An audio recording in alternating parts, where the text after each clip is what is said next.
Visita il sito radiolibertà.net.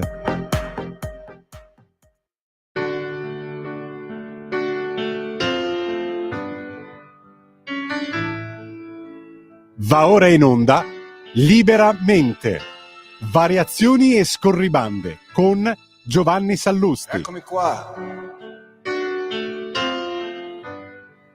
Sono venuto a vedere lo strano effetto che fa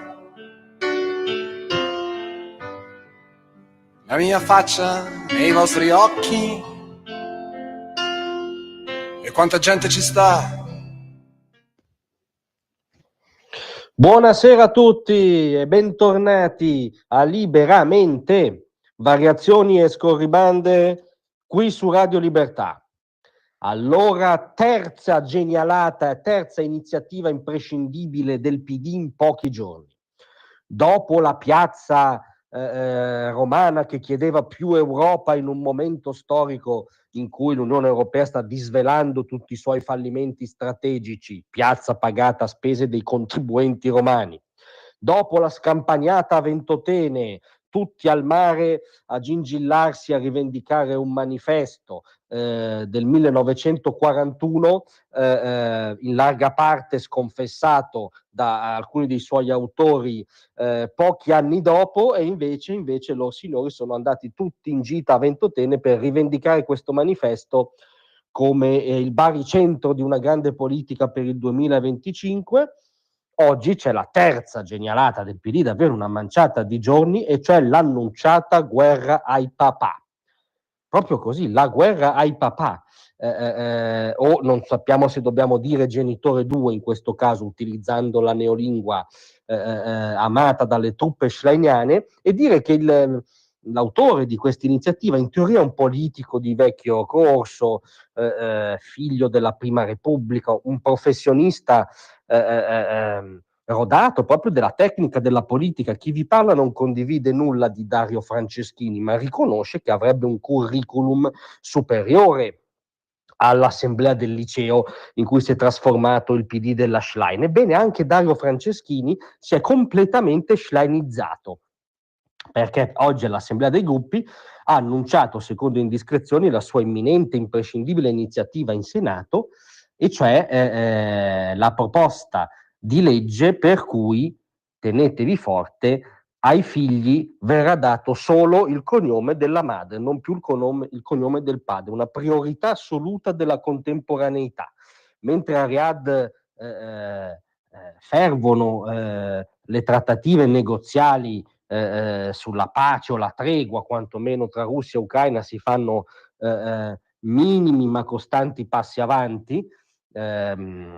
Oggi è stato ufficializzato da ambo le parti l'accordo sullo stop agli attacchi alle infrastrutture energetiche, lo stop agli scontri militari, all'utilizzo di navi commerciali a scopi militari nel Mar Nero, per esempio. Si è sdoganata anche la presenza di terze parti che presidino in futuro l'attuazione degli accordi. Si è parlato di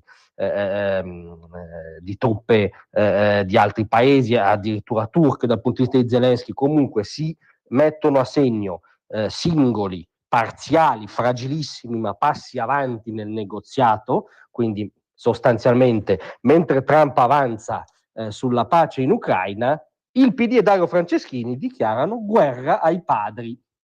E dicono le cronache che il ragionamento di Franceschini sarebbe il seguente: anziché creare infiniti problemi con la gestione dei doppi cognomi, che era una prima soluzione woke a questo problema impellente, o con la scelta tra quello del padre e quello della madre, dopo secoli in cui i figli hanno preso il cognome del padre, stabiliamo che dalla nuova legge prenderanno solo il cognome della madre. Questa è altissima politica, sono quasi emozionato a riferirvela.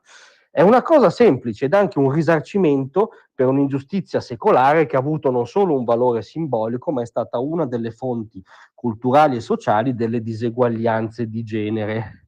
Dopodiché il PD, lo stesso PD che si lamenta della profonda ingiustizia e oppressione insita nel cognome, potrebbe dire qualcosa sull'appiattimento totale, per esempio, della giunta milanese rispetto al Ramadan, sull'islamizzazione di fatto di molte nostre città e quartieri, su quello che va in scena a Monfalcone, dove nella comunità bengalese vige la Sharia, le ragazze si presentano a scuola velate, ma tutto questo non è importante. È importante cambiare la politica dei cognomi e fare la guerra a questo essere reazionario, impresentabile, in odor di sessismo e suprematismo, e cioè al padre. Quindi, signore e signori, via con la guerra democratica al papà, e così passiamo un'altra nottata all'occupazione del liceo. Per le cose serie non guardate all'assemblea del liceo del PD, guardate fuori,